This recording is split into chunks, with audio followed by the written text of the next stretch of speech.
नमस्कार, मैं हूं राजन और आप देख रहे हैं पंचायत टाइम्स।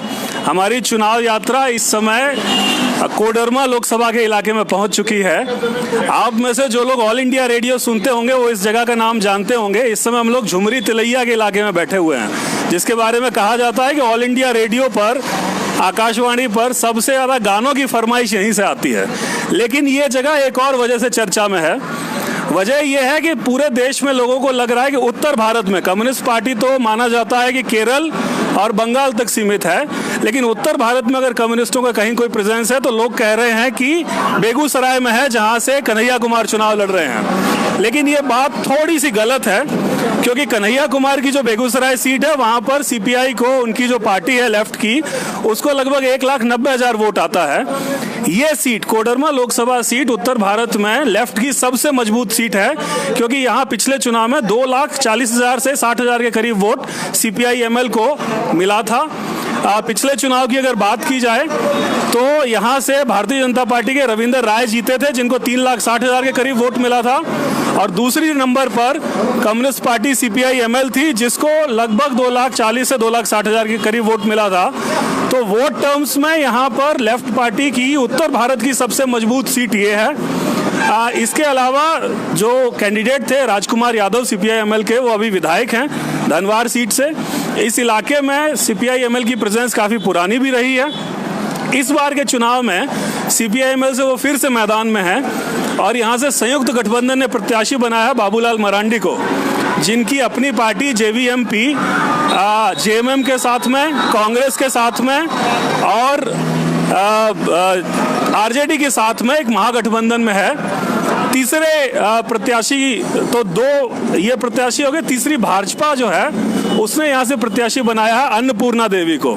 अन्नपूर्णा जी आरजेडी से यहाँ से एमएलए रह चुकी हैं। कुछ दिन पहले ही अचानक से एक बड़ा उलटफेर करते हुए भारतीय जनता पार्टी में शामिल हुई, और सिटिंग एमपी रविंदर राय का टिकट काट के उनको प्रत्याशी बना दिया गया है। तो सवाल यह है कि इस मुकाबले में, त्रिकोणीय मुकाबले में, किसका पलड़ा भारी रहता है। हम यहाँ पर झुमरी तिलैया के इलाके में बैठे हुए हैं। हमारे साथ में रवि राय जी हैं। रवि जी यूनिवर्सिटी के ज़माने में मेरे रूममेट भी थे, यहाँ पर सीपीआई-एमएल के प्रत्याशी हैं, लेकिन इनसे सीपीआई-एमएल के प्रचार में आए हैं। लेकिन इनसे बात करने से पहले यहाँ के स्थानीय कुछ और लोगों से भी बात कर लें।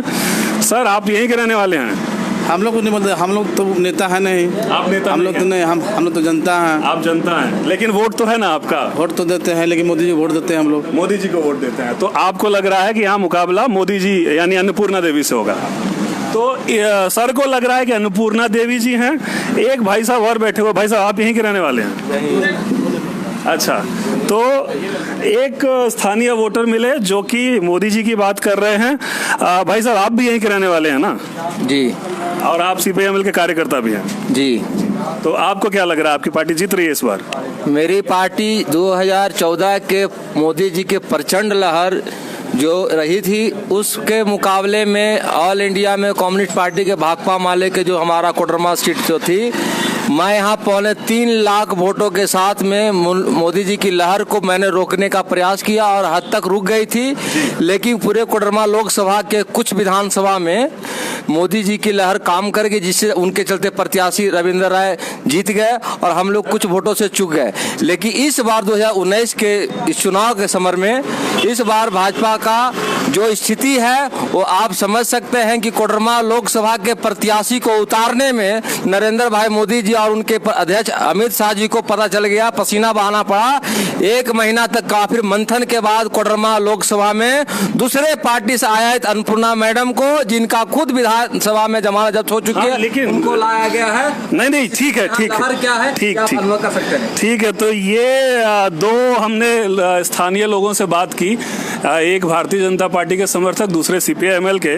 रवि जी से बात करते हैं। आप दिल्ली से आए यहाँ पर प्रचार करने के लिए, तो दिल्ली से आकर और यहाँ कोडरमा के इलाके में सबसे पहले तो क्या अंतर महसूस किया? मतलब सरकार झारखंड में बीजेपी की है, केंद्र में बीजेपी की है, बीजेपी का दावा भी है कि काफ़ी अच्छा काम उन्होंने किया है यहाँ, लेकिन आने के बाद में क्या अंतर आपने दोनों जगह के उसमें महसूस? बिल्कुल, ये देखिए, कहने के लिए तो इतना ज़्यादा विकास के दावे पिछले सालों में किए गए हैं, लेकिन यहाँ आने के बाद जो यहाँ की परिस्थितियाँ हमने देखी अब बाकी राजनीतिक हालात बड़ी और चीज़ों को छोड़ भी दें तो कोडरमा क्षेत्र जो कि वैसे देखा जाए तो जिसके अंदर विकास करने के लिए सारी चीज़ें मौजूद हैं।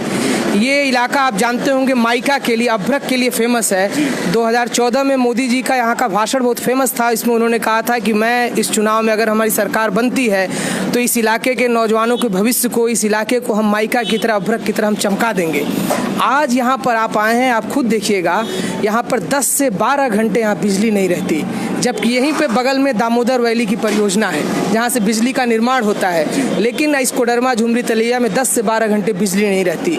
आप सुबह और शाम किसी भी मोहल्ले में चले जाइए, लंबी लंबी लाइनें लगती हैं पीने के पानी के लिए। लोग गैलन लेकर के लाइनें लगाते हैं पीने के पानी के लिए। अभ्रक का जो पूरा यहाँ पर अभ्रक को लेकर के जिस तरह से लोगों को रोजगार देने की एक बात की गई थी कि अभ्रक के चलते यहाँ पे तमाम तरह से रोजगार के पोटेंशियल को आगे बढ़ाया जाएगा, आज वो कहीं तक नहीं पहुँच पाया। इसलिए ये इलाका एक बात के लिए और फेमस है कि यहाँ पे जबरदस्त विस्थापन है। यहाँ का विस्थापन देश के अलग अलग हिस्सों में भी है और यहाँ का विस्थापन दुनिया के अलग अलग हिस्सों में भी है। और आप समझिए कि ये वो इलाका है जहाँ पे महीने हफ्ते में एक लाश कहीं ना कहीं से आती है विस्थापित नौजवानों की। तो रोजगार का सवाल हो, बिजली का सवाल हो, पानी का सवाल हो, इस इलाके को हमने देखा जहाँ पर दिल्ली में रहते हुए तमाम तरह के दावे किए जाते हैं, उसकी हकीकत यहाँ पर आकर के खुलती है। रवि जी 1 मिनट आते हैं। सर आप भी यहीं के रहने वाले हैं? जी जी। आपको क्या लग रहा है कौन आ गया मुकाबले? बीजेपी आ गया है। अच्छा एक बात बताइए, जैसा कि इन्होंने अभी कहा और हम भी देख रहे हैं बिजली की बड़ी समस्या है, तो बगल में दामोदर वैली परियोजना है जहाँ बिजली निर्माण होता है, यहाँ बिजली नहीं, तो चिराग तले अंधेरा नहीं हो गया है? ये बात सही है, समस्या है। तो उससे लोगों में थोड़ा नाराजगी है। अच्छा एक चीज और बताइए, आपके यहाँ से रविंदर राय जी जीत रहे थे, अचानक से क्या जरूरत पड़ी कि आरजेडी से कैंडिडेट को लाकर यहाँ से चुनाव लड़वाना पड़ा? अभी तो नेता लोग जाना, हम लोग क्या जानेंगे? आप लोग कार्यकर्ता है? कार्यकर्ता। आपका काम है काम करना। अब वो क्या करेगा नहीं करेगा उसे आना हो, खड़ा हुआ हम लोग देवे करेंगे। आप तो वोट देंगे। अच्छा एक छोटी सी बात और, श्वेता आप तो डीयू में पढ़ी हैं, जेएनयू में पढ़ी हैं, यहाँ के इलाके में काम कर रही हैं, कैसा लग रहा है? अच्छा लग रहा है, बिल्कुल अच्छा लग रहा है। आप ये इलाका जो है, जैसा कि रवि बता रहे थे, इंफ्रास्ट्रक्चर की प्रॉब्लम है, रोजगार की समस्या है, तो जब पुरुषों के लिए इतनी समस्याएं हैं तो स्त्रियों की हालत क्या है यहाँ पर? बिल्कुल, अभी जैसे हम लोग जो हमारे कैंपेन का शेड्यूल होता है, हम लोग सुबह अलग अलग घरों में जाते हैं, शाम में भी हम लोग कई बार मतलब महिलाओं का टीम निकलता है, घर घर जाते हैं और बातचीत करते हैं। जो कुछ प्रमुख सवाल जो देखने में आए कि भाई इन्होंने इतना कहा कि भाई हम ये योजना चला रहे हैं, वो योजना चला रहे हैं, सिलेंडर बांट रहे हैं, ये हो गया वो हो गया, लेकिन आज भी अगर आप कोडरमा के जो इंटीरियर इलाकों में चले जाएंगे तो आपको देखने को मिलेगा कि गैस सिलेंडर की कोई सुविधा नहीं। आज भी मिट्टी के उसमें खाने का वो बन रहा है। आप अगर सुबह सुबह जब कैंपेन करने जाते हैं तो लंबी लंबी महिलाओं की लाइन लगी होती है पानी के लिए, बिजली की वही हालत है, शिक्षा की वही हालत है। तो एक तरीके से एक अनरेस्ट तो यहाँ के महिलाओं के अंदर दिख रहा है कि पिछले 5 साल में एक तरीके से महिलाओं के लिए। 1 मिनट और, भाई साहब आप भी यहीं के रहने वाले हैं? यहीं के रहने वाले हैं। किस में मुकाबला है यहाँ पे? यहाँ पे बीजेपी है। बीजेपी और आरजेडी का? बीजेपी का। अच्छा, आरजेडी से नई आई है तो अभी बोलने में थोड़ा जबान लड़खड़ा जाती है कि वो आरजेडी की है या बीजेपी की? हाँ, बीजेपी का है वो। बीजेपी की हो गई। हाँ, उनका मुकाबला किससे है? ये बाबूलाल मरांडी से है। बाबूलाल मरांडी से। और माले भी है कहीं मुकाबले में? कुछ है पीछे, कुछ है। तीसरे नंबर पर जी। तो इनको लग रहा है कि माले तीसरे नंबर पर है। अच्छा भाई साहब, और कुछ आप कुछ कह रहे थे, बताइए। भाई साहब आप सियार देखे हैं? जी। सियार का एक ही रंग होता है जी। गाय भैंस अलग अलग कलर में हो सकता है, सियार और नेता का एक ही रंग होता है जी। कोई पार्टी का हो। आज हमारे पास पावर प्लांट है जी, मगर बिजली नहीं है। आज हमारे पास दामोदर नदी है, पानी नहीं है। कोयला के संघर्ष में हम हैं जी, कोयला नहीं है जी।